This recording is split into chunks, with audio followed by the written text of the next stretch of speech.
최근 은퇴하고 홀가분한 마음과 헛헛한 마음을 채우기 위해 26년지기 친구와 여행을 다녀온 어씨. 처음으로 한 해외여행이기에 패키지로 다녀오기로 했습니다. 인터넷 뒤져 좋은 여행지 선택하고 여행사를 통해 예약하고 공항으로 제 차를 이용해서 이동했습니다. 환전하고 여행지 도착해서는 가는 곳마다 사진 찍는 일도 도맡아 했지요. 패키지 특성상 쇼핑이 여러 건 있었는데 친구가 쇼핑 시간을 너무 짜증냅니다. 왜 이런 쇼핑을 해야 하는지 구경도 못 가고 이게 뭐냐며 투덜투덜대는데 마치 제가 여행 상품을 잘 못 고른 듯한 죄책감이 들었어요. 여행 내내 불쾌한 마음으로 다녀서 좋은 관광지에서도 좋은 줄도 모르고 다녀왔답니다. 정말 친한 친구인데 조금은 실망스러웠어요. 마치 봉사하고 욕먹은 듯한 느낌. 씁쓸했답니다. 평소 불평불만이 많은 사람과는 절대 여행 가지 말아야겠다 다짐하게 되었습니다. 또 다른 친구는 같이 여행 간 친구가 평소 알뜰한 사람인 건 알았으나 그 나라 커피도 맛보고 화장실도 사용할 겸 모든 일행이 들어간 커피숍을 혼자만 안 들어가더랍니다. 여행 와서까지 돈 쓰는 거 아끼는 건 좀 너무하다 싶은 마음이 들었지요. 여행 다녀와서 다시는 같이 여행 안 가겠다 생각한 것뿐 아니라 자주 만나고 싶지는 않았답니다. 여행은 걷는 것, 그리고 기다림의 연속이다 보니 피곤해지고 그러다 보면 짜증나기 쉽지요. 또 이기적인 사람과의 여행도 정말 고역이지요. 해외여행 가서 일행이 숙소에 있는 것까지 다 이해할 수 있습니다. 아무리 같이 즐기기 위한 여행이지만 자기만의 여행 스타일이 있을 것이라 100번 양보합니다. 강요한다는 원망 듣기 싫고 또 그 정도는 각오하고 매번 계획을 잡다 보니 충분히 생길 수 있는 좋지 않은 상황도 어느 정도 이미지 트레이닝을 하고 떠납니다. 하지만 수십 번 여행 갈 때마다 제일 싫었던 건 본인이 하고 싶은 거는 다 하고 싶고 상대방이 뭘 원하는지는 안중에도 없는 이기심이 대부분이고 공통점은 국내 복귀 후까지도 본인이 뭐가 문제 있는지도 모르고 또 알았다 하더라도 현실 도피를 위한 자기 합리화. 어느 정도 예상한 바 내색 안 하고 그냥 참고 지내니 또 같이 가자고 말하는 뻔뻔함. 좋은 여행이 되신 분들도 있겠지만 저는 미련하게 몸소 수십 차례 체험한 후 결론을 얻게 되었습니다. 같이 가는 해외여행 12년을 마지막으로 끝내고 희망 고문을 한 내 자신을 반성하고 앞으로는 누구를 위한 여행이 아닌 나만을 위한 여행을 떠나기로 결심했습니다. 기분 좋게 여행을 다녀온 경우도 있네요. 정말 여러 부류와 여행을 다녔는데 결국 여행 다녀오고 가장 기분 좋고 뿌듯했던 여행 집단은 수용적이고 긍정적인 에너지를 가진 예전 직장 동료들이었어요. 역할 나눠도 별 불만 없고 스케줄 짜는데 좀 어긋나도 수용하고 일정대로 좀 안 되어도 다들 융통성 있게 변칙도 받아주고 교통편 잘못 알아서 엉뚱한 데 가도 다들 웃으며 얘기해요. 그러니 밤새 숙소 찾으러 길을 헤맨 것도 두고두고 웃는 추억거리가 되고 호텔 샤워기가 망가져 옆방으로 샤워하러 온 일도 곱씹으며 웃어요. 짜증내고 예민한 사람 아무도 없고 모두 다 둥글둥글하니 여행이 이렇게 재밌을 수가요. 듣고 보니 참 흐뭇하네요. 자이살메르에서 한국 애들이랑 낙타 사파리를 갔거든요. 저는 사막에서 캠프파이어를 하고 쏟아지는 별을 맞으며 분위기 있는 노래를 듣고 싶은 꿈이 있었어요. 근데 같이 간 한국 애들이 글쎄 빅뱅의 댄스 음악을 트는 거예요. 너무 싫더라고요. 인도 우다이푸르의 어떤 식당에서 의도치 않게 엿들은 옆자리 한국 남녀의 대화한 대목이다.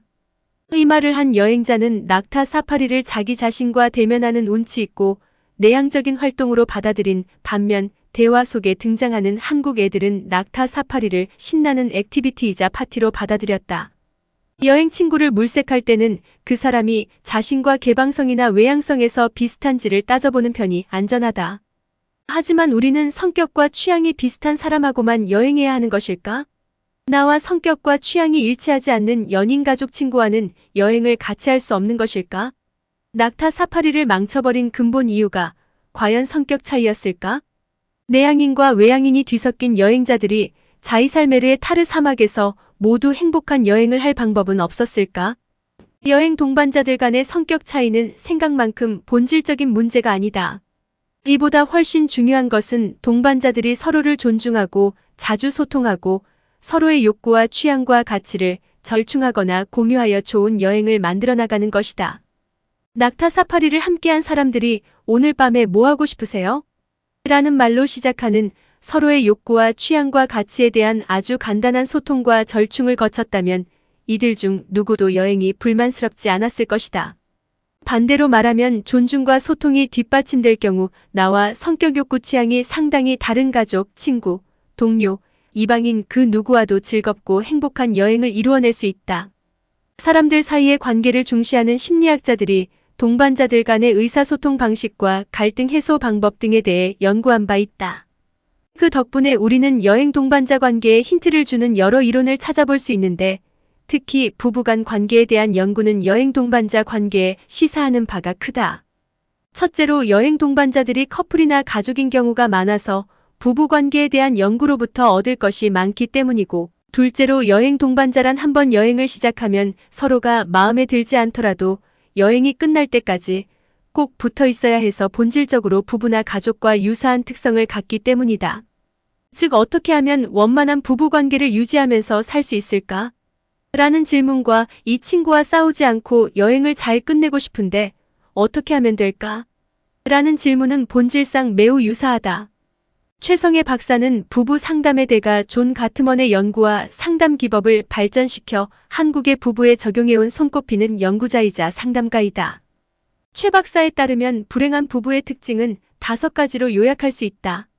첫째, 문제를 제때 해결하지 않고 최대한 크고 파국적인 규모로 부풀어 관계를 망칠 때까지 별다른 조치를 취하지 않는다. 불행한 부부는 이런저런 견해 차이와 크고 작은 감정의 골을 해결하지 않고 골물 때까지 내버려둔다.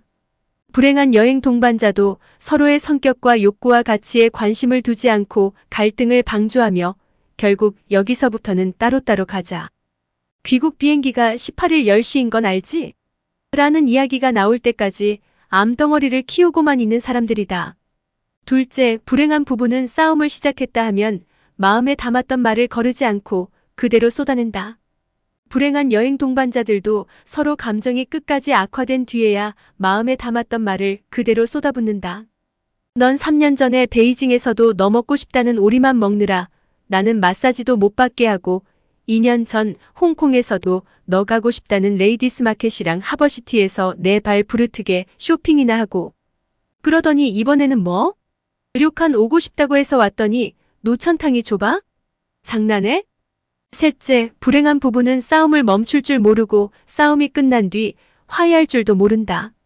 불행한 여행 동반자도 브레이크를 거는 방법을 몰라서 사소한 문제와 다툼이 장기간 싸움으로 발전하도록 서로 싸움을 키우기만 한다. 넷째, 불행한 부부는 서로의 영향력을 받아들이지 않는다. 이를 잘 나타내는 말로는 너 할 일이나 해. 시끄러워.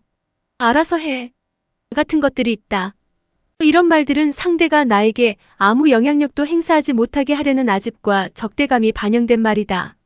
함께 여행하는 사람에게 내가 짠 계획 가지고 왈가왈부하지 말라는 말을 듣는다면 우리는 어떨까? 마지막으로 불행한 부부는 한쪽이 다른 쪽을 완전히 지배한다.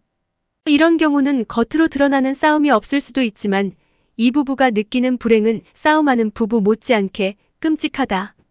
한 사람이 다른 사람을 완전히 지배하고 다른 이들은 부글부글 끓는 속으로 그냥 꾹 참아버리는 여행 동반자 관계라면 그 누구도 행복한 여행을 하고 있다고 할 수 없다. 다양한 이야기 속에 인간 군상의 모습들을 보게 되네요. 여행 계획이 있으신 분들 행복한 여행 다녀오세요. 우리는 또 다음 영상에서 봬요.